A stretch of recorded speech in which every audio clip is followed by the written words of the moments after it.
மிகுந்த துயரத்தோடு மிகவும் கனத்த இதயத்தோடு உங்கள் முன்னாலே நான் நின்று கொண்டிருக்கிறேன். கரூர்ல நடந்திருக்கக்கூடிய இந்த கொடூரமான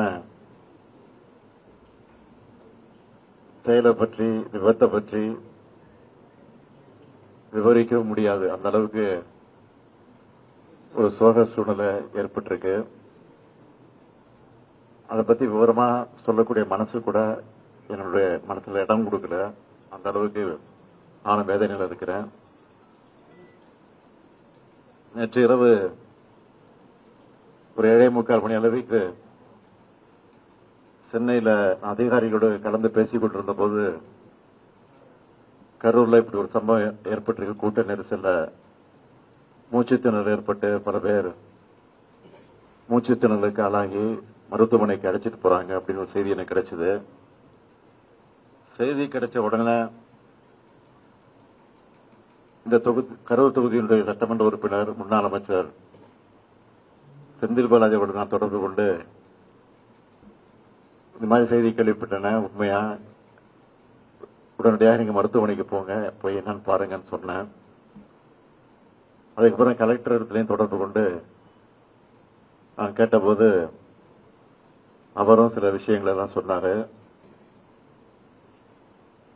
அடுத்த 5 நிமிடங்கள்ல மருத்துவமனைக்கு எடுத்து சொல்லக்கூடக்கூடிய முதல்ல 4-5 பேர் அழைத்துக்கிட்டு போயிருக்காங்கன்னு செய்தி வந்துச்சு. அப்புறம் போக போக பாத்தீங்கன்னா அதிகமான பேரை மருத்துவமனைக்கு தூக்கிட்டு போறாங்க அப்படின்னு செய்தி தொடர்ந்து வந்துட்டு இருந்துச்சு. அதுக்கப்புறம் பார்த்தா மரண செய்திகள் வர ஆரம்பிச்சிருச்சு.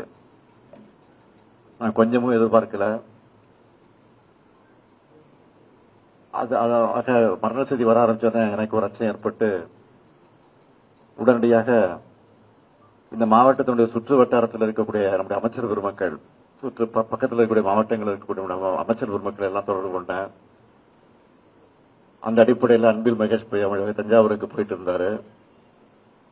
அவரை தொடர்பு கொண்டு உடனடியாக கரூருக்கு போக சொல்லி உத்தரவு போட்டு அவர் வந்தாரு. அதுக்கு பிறகு நம்முடைய மக்கள் நல்வாழ்வுத்துறை அமைச்சர் மா சுப்பிரமணியத்தை சென்னையிலிருந்து உடனடியாக போய் என்னன்னு பாருங்க அப்படின்னு அவரையும் அனுப்பிச்சு வச்சேன். அப்புறம் டிஜிபி, சட்டம் ஒழுங்கு ஏடிஜிபி ஆகிய அதிகாரிகள் எல்லாம், காவல்துறையுடைய உயர் அதிகாரிகள் எல்லாம் தொடர்பு கொண்டு நான் உடனடியாக இதை பற்றி கவனிக்க வேண்டும் என்று போர்க்கால அடிப்படையில் நடவடிக்கை எடுக்கன்னு சொல்லி உத்தரவிட்டு அவர்களையும் அனுப்பி வச்சேன். அந்த செய்திகள் எல்லாம் என் மனசை கலங்கடிச்சது.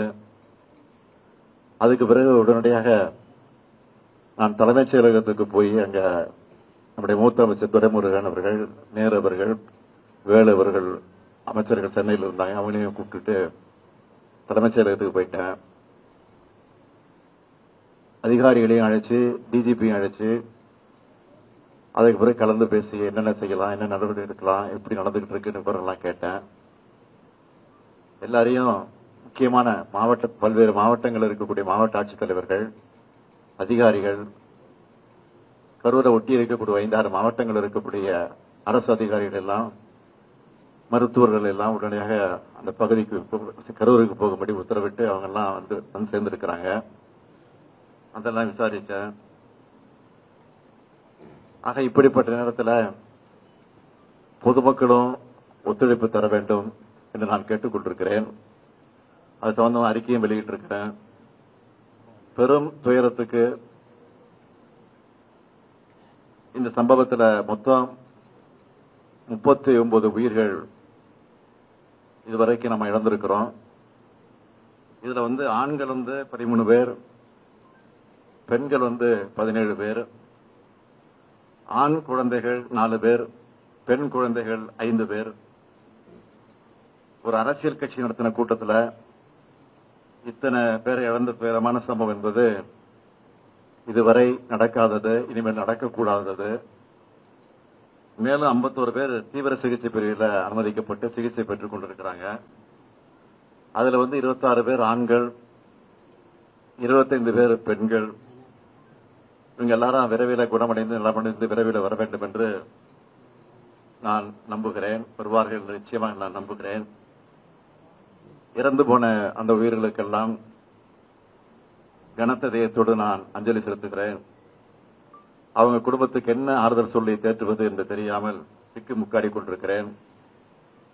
இந்த துயரமான சம்பவத்தில் மரணமடைந்திருக்கக்கூடிய இந்த குடும்பத்திற்கு ஒவ்வொருவருக்கும் தலா 10 லட்சம் ரூபாய் வழங்கப்படும்.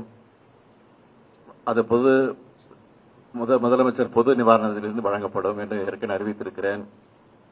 காயமடைந்து மருத்துவமனை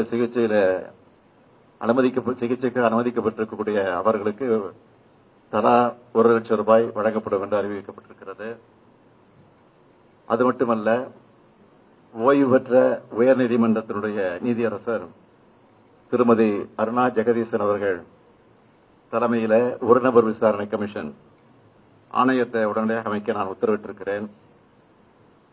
அதற்கு பிறகு இன்று காலையில் 9:30 மணிக்கு தான் வரலாம் என்று முடிவு செய்து விமானத்தில் டிக்கெட்டு பதிவு செஞ்சிருந்தேன். ஆனால் இந்த கொடூரமான காட்சிகள் எல்லாம் தொலைக்காட்சியில பார்த்தபோது எனக்கு மனசு கேட்கல, வீட்டில் இருக்கவே என்னால் முடியல. அதனாலதான் முன்கூட்டியே போக வேண்டும் என்று நான் திட்டமிட்டு 1 மணி அளவில் விமானத்தை பிடித்து இங்க வந்து சேர்ந்திருக்கிறேன்.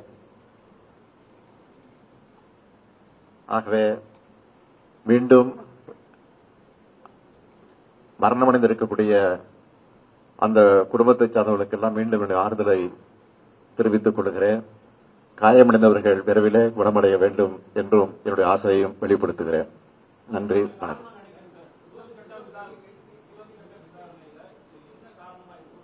அதுக்குதான் உயர்நீதிமன்றத்தினுடைய ஓய்வு பெற்ற நீதிபதி தலைமையில் ஆணையம் அமைக்கப்பட்டிருக்கு. அந்த ஆணையம் விசாரிச்சு முழுமையா சொல்லும். இதுக்கிடையில நீங்க கேட்கிற மாதிரி அரசியல் நோக்கத்தோடு எதையும் சொல்ல நான் விரும்பல. திருப்பி தான் சொல்ல போறேன். ஆனா ஆணையம் அதுக்காக அமைச்சிருக்கிறோம். அந்த ஆணையத்தின் மூலமாக உண்மை வெளிவரும். அந்த உண்மை வெளிவருகிறவர் நிச்சயமாக உரிய நடவடிக்கை எடுக்கப்படும். ஆணையம் சொல்லுகிற அந்த அறிக்கையின் அடிப்படையில் உரிய நடவடிக்கை எடுக்கப்படும். யாரு கைது செய்யப்படுவார், யாரு கைது செய்ய மாட்டார், நீங்கள் கேட்கிற எந்த இடத்தோடு கேட்கிறீங்களோ அதுக்கெல்லாம் நான் உட்படுவதற்கு தயாராக இல்லை. விரைவில் தருவதற்கான முயற்சி நிச்சயமாக